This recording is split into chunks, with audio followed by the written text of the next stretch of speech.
Okay. Yeah, I could kind of sit here so you can kind of get me in. Yeah, can you see him and me okay?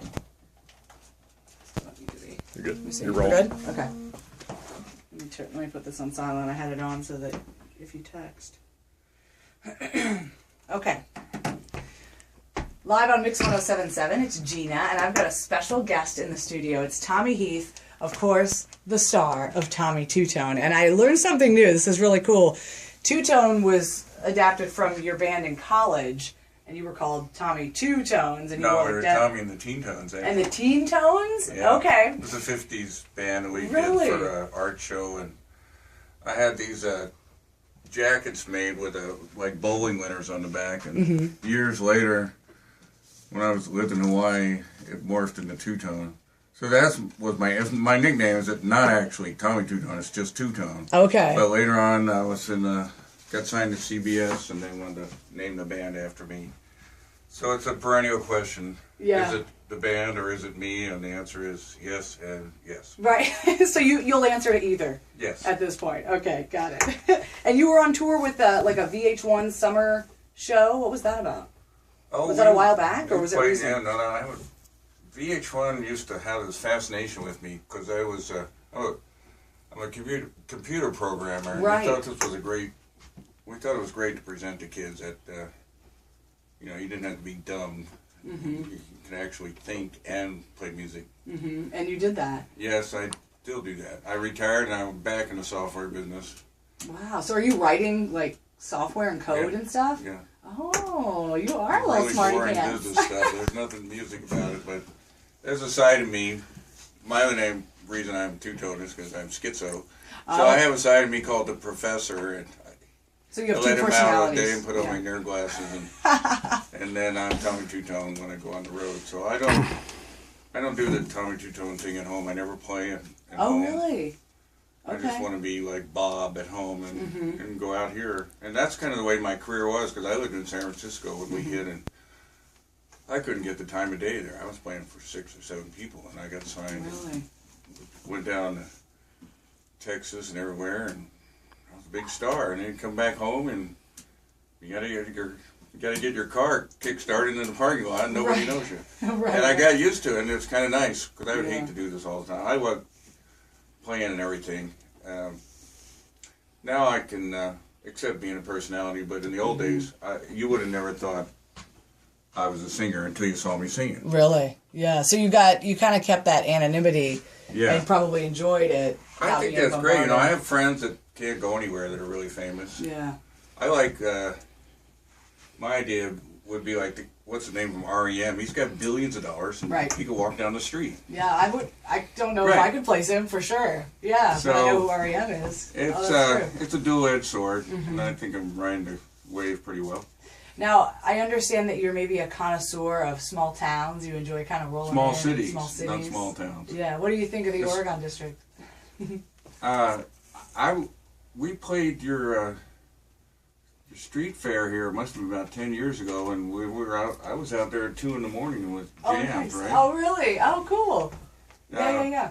Everybody was walking around, and I was just telling the band about that. We don't know where our hotel was, and I said, well, there's this cool area in Dayton. Let me see if I can find it. And lo and behold, you're right here. I'm here. Yeah, it's right where iHeartMedia is. We're looking for a cool hotel right here.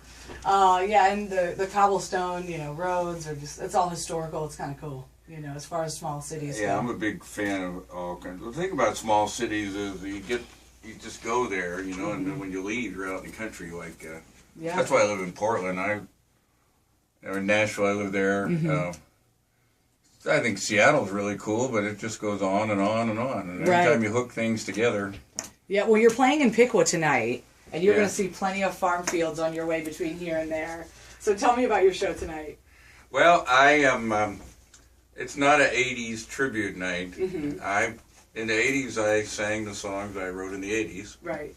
And we do a few of those, but I'm here to promote my new stuff and play some of the old stuff, and then we do some really fun things. We have a series where we play an old song the way another old band would have played it. So we do a version of we do the Clash, play Jim Croce, and then we do the Who, play Tom Petty, and we do Living Colour, playing Dido. So that's more schizo stuff here. I like to clash things together. Right. No, then I also have a series called the History of Music, and it has to do with the fact that I don't listen to any rock and roll, and the rock and roll was invented by people who hadn't heard it before, and so they put together soul music, rockabilly, and country music. Mm-hmm. So that's what I listen to. I don't really listen to rock and roll. Oh, cool. So I'm going to do a little each and explain to people how it all goes together. Okay, and do. Show the two-tone sound that comes out of it. And what is your CD called? Can people get it now? My new CD, which we have on sale at the gig tonight, is called Slow Learner. Cool. Slow Learner. I always have Fast dual dancer. names like Jenny 867. This is Slow Learner / Fast Dancer. Nice. I think I'm both of those. So Yeah, is that one about me? Yeah. All right, we'll talk later. This is a really cool record. This shows the soul side and the country side. I did this in Memphis and Nashville. It's called Soul Twang. Nice. So people are always asking me to describe my music, and I know that I'm unique, but I never had a term for it. So Soul Twang. That's it. Was this one. Well, my new concept is called New Wave Americana. Cool. So I think that describes what I'm trying to do, folks. Right, It's I like stories, but you could either sit down and listen to the story or dance. Nice. I love that you kind of had something online. I read an article, and you said, I think for the next 5 years, I've got this creative wave coming, and then I'm going to take 5 years off. So you got to go in this. I don't do this all the time. Yeah. I got a lot of other things I'm interested in. So. Yeah, well, there's nothing wrong with that. I do have to say, I called 937-867-5309 just to see what it was, and it was Magic Jack. Must have bought the number, I guess, and uses it as a, an advertising tool. Isn't that funny? Yeah, I think a lot of people get a percentage in it, don't you think? Yeah, I wonder if they've gotten some business out of it. I've never managed to trademark the number, or otherwise I'd be a billionaire. Yeah, I feel like it is the number 2 password in the world, and. Is it really? Mm-hmm. Oh my gosh! Wow, I got to start trying that when I'm hacking. After password 1. Which is what, secret or something? Number 1 password is password. Is password, and then 867-5309. That's what I've heard. Anyway, people tell me that. Well, I've never actually dialed it myself. You haven't? No. Oh no, I feel like if anyone should, it should be you. Oh, just never tempted me. Yeah.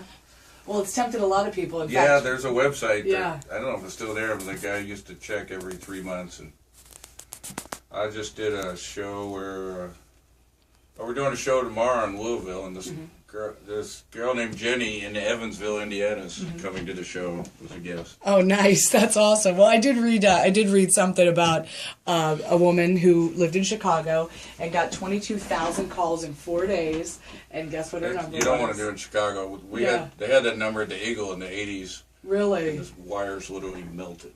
Oh my god! And, well, what was funny is that the operator, the switchboard people, they were like, "We don't know why you're getting these calls, but they're coming from all over the world," and they couldn't figure it out until finally, the song surfaced in that area, and they were like, "Oh, we get it. We totally get it." But this is such an iconic, cool moment, and really special to meet you, Tommy. Well, thanks. It's fun to be here. You all going to make it out tonight, or what? I would love to come out. Yeah, we're going to be passing through, so I might stop by, see you rock out. We are actually playing. We're here to play a show last night and tomorrow night. We're looking for somewhere to play, and Mike, our drummer, is doing all the production up at the Piqua, what is it, festival? Oh, like the Rock Fest? Yeah. Yeah. So he found this bar that's right near the festival, and we're playing in there. So we're going on about 11, and we'll play as long. We love to play. So people can literally come out and see you play tonight, right here in Piqua. Yep.